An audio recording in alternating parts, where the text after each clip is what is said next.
xibaar yu wér te wóor ca tàng ba abonnez-vous pour ngeen di mën di jot suñuy vidéo. daleen ak jàmm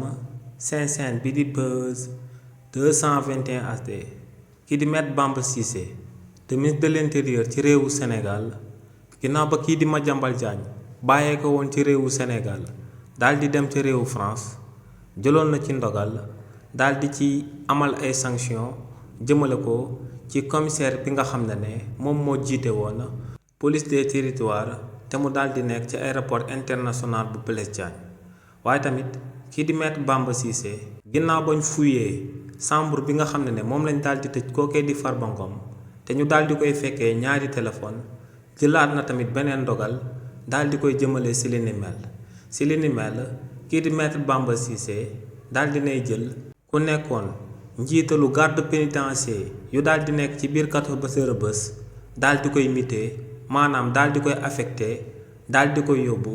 ci maison d'arrêt correctionnel bu daal di nekk sa Nioro li ni mel di prouver que ne dañoo daal di amal ay sanctions daal di koy jëmale ci jëmm ki nga xam ne moom moo doon jiite garde pénitentiaire yu daal di nekk ci biir kaso bi di Rebeuss te mu nekk directeur prison bi li ni mel nag di daal di firndeel que ne kii di Maître Bamba Cissé di actuel ministre de l'intérieur ci réewu Sénégal dafa daal di dogu ngir képp ku daal di nekk ci administration bi te mu daal di lay yilif boo amalee ay sàgganteef ba li nga waroon a amaloo ko na la leer que ne li ni mel bu amee bañ daal di koy gis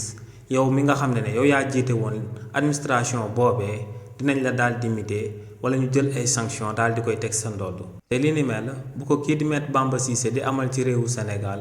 day daal di uyu jubal jubanti bi nga xam ne moom la son excellence président Bassirou Diomaye Diakhar Faye ak premier ministre am bii di Ousmane Sonko daal di oote ci réew mii di Sénégal. xibaar yu wér te wóor ca tàng ba abonnez-vous pour ngeen di mën di jot suñuy vidéo.